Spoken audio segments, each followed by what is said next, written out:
Hello everyone, টুম্পাসি my YouTube channel একটা নতুন একটা ব্লগ নিয়ে চলে এসেছি। তোমরা দেখতে থাকো।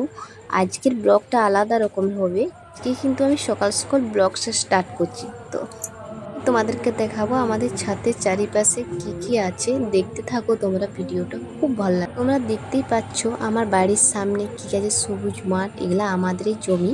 তো আর পুজো তো চলে এলো, কাশি ফুল দেখো খুব সুন্দর লাগছে। তো তোমরা হয়তো স্পষ্ট দেখতে পাচ্ছ না, খুব সুন্দর সাদা হয়ে কাশি ফুলগুলো ফুটেছে। আর এই জমিগুলো আমাদের সব। ছাদ থেকে দেখছে আমাদের বাড়ির সামনেই। মার বাড়ির আশেপাশটা কেমন লাগলো অবশ্যই কমেন্ট করবে।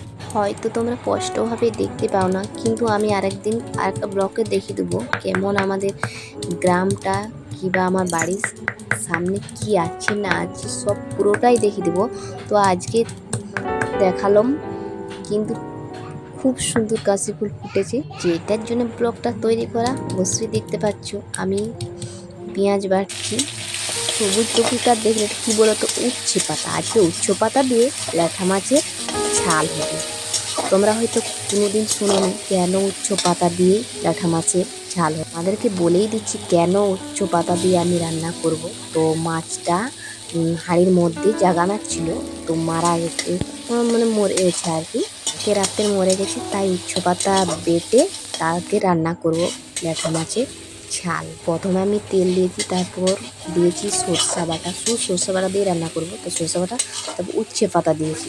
এই দেখো ল্যাঠা মাছ, ভেজে রাখা ল্যাঠে মাছ। তো কড়ার মধ্যে এটা দিয়ে দেবো। তো বেশি ঝোল করব না, তো ঝাল করব, রসা রসা রাখবো। আর তোমাদের বাড়িতে কাদের কাদের পচা মাছ উচ্ছে পাতা দিয়ে রান্না হয়? ফাইনালি আমার রেডি হয়েছে, আসো তোমরা খাবে নাকি?